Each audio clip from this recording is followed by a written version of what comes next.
What's up, Mob Crew? I'm Chris. Today's video is a huge one. I'm going to be sharing some new information with you. I had somebody contact me that is very close to the neighborhood. I had to keep their identity confidential, but they did share some very interesting things with me that I'm going to share with you. Also, my video that I did where I overlaid stuff has garnered a lot of attention, especially with the locals, because they originally thought the lights were positioned in one place, but after seeing my overlay, they feel like they could be wrong, and the way I did it lines up much better. So I will also kind of explain everything in that. And again, please stay until the end, and thank you so much for watching. Welcome back to the channel, where we cover true crime mystery to the missing. In my last video, I explained how I lined everything up in the security footage using some basic math and science to line up a Google image and overlaid the footage to show where I believe the lights are coming from. I also explained why the footage is a bit shaky and how it causes issues when trying to keep everything lined up. But in my opinion, the lights are traveling from Rogers' home across the yard and possibly behind the home to the right. I had a local who I spoke to recently who shared with me some information that has never been shared before. I will share this information here in a bit, but I just want to go over why my theory and where the footage is taken from is such a big deal. Here is an interview with Chris Proudfoot, explaining where the scent dogs got a hit near the Rogers home and the direction they went. In my opinion, after you hear this information and then look at how the lights behaved that night, will send chills down your spine. They started on the front porch. Okay. Because off the front porch, the dogs cut to the right. They go all the way down the side of the house along the fence. So they went to the back side, or that Right. to the north. If you're looking at my house, Okay. it's going to be the right-hand side. The dog goes all the way down the fence. The dog comes all the way back up into the yard, and then it cuts diagonally to the house next door to us through their backyard, and that is the direction which the dogs take off. Now after that, This is a combination of the path the lights were going, and according to what Chris Proudfoot claims, the direction of where the scent dogs went. In my opinion, it's clear that they are taking the same exact path, according to my overlay, Chris Proudfoot, and what the neighbors have mentioned, they all line up. Is this just some crazy coincidence? I believe not.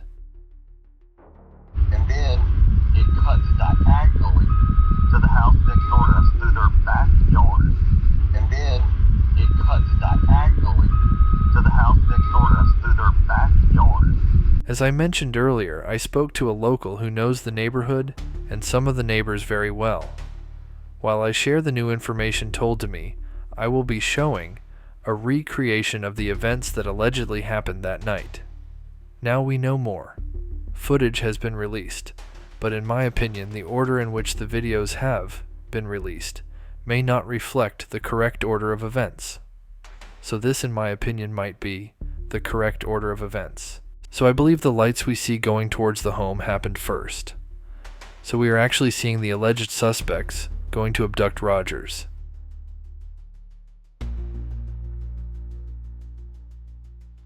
Then the second order of events is the first video to be released, showing lights traveling from near the Rogers home towards the house on the right.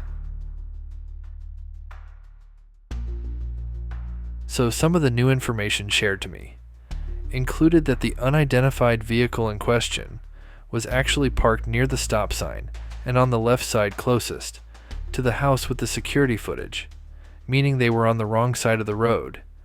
They also mentioned that this vehicle waiting near the stop sign while the lights moved between the homes. Then at some point the vehicle then turned onto Stafford Road, and if I understood this person correctly, actually was parked in the middle of the road, again blocking any traffic that may come by. Then the vehicle would turn on its lights, almost like it was a signal to the parties involved.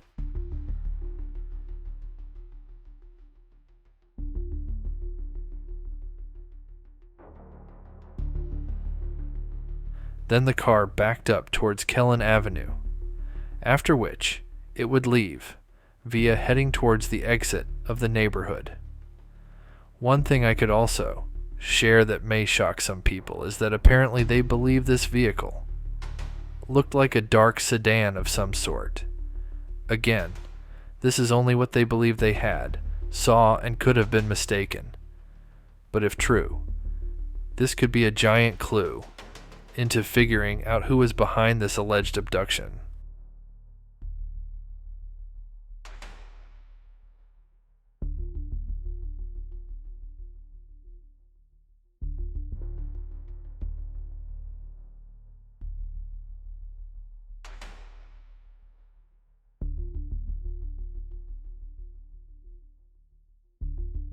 Here is my overlay of where approximately I believe the unidentified vehicle was parked. Again, this lines up with what I was told, and it seems this vehicle and the persons involved were aware of the cameras in the neighborhood, and this is why we are seeing this type of suspicious behavior happening the same night that Rogers disappeared. This is not a coincidence, in my opinion. Also, the person I spoke to told me that even though that neighborhood has many Ring cameras located throughout the area, none of them have audio, or if they did, they were not near the Rogers home. So the video going around of the potential audio of the abduction and Chris Proudfoot's voice on it, that audio did not come from that night. Again, this is what I was told, and I believe the person I spoke to was very forthcoming and honest, and only wants to help. Here is one last look at all footage released being overlaid together. I put this together to give you an idea of the amount of activity that was going on around 3 a.m., which was the same night that Rogers disappeared. Also, I want to leave with one last thing that in my opinion aligns with a potential abduction. Here is the new FBI flyer and statement. The FBI Memphis Field Office, Nashville Resident Agency, announced Monday that anyone who provides information leading to the location and return of the missing teen, or to the arrest and conviction of those responsible for his disappearance, could receive the reward.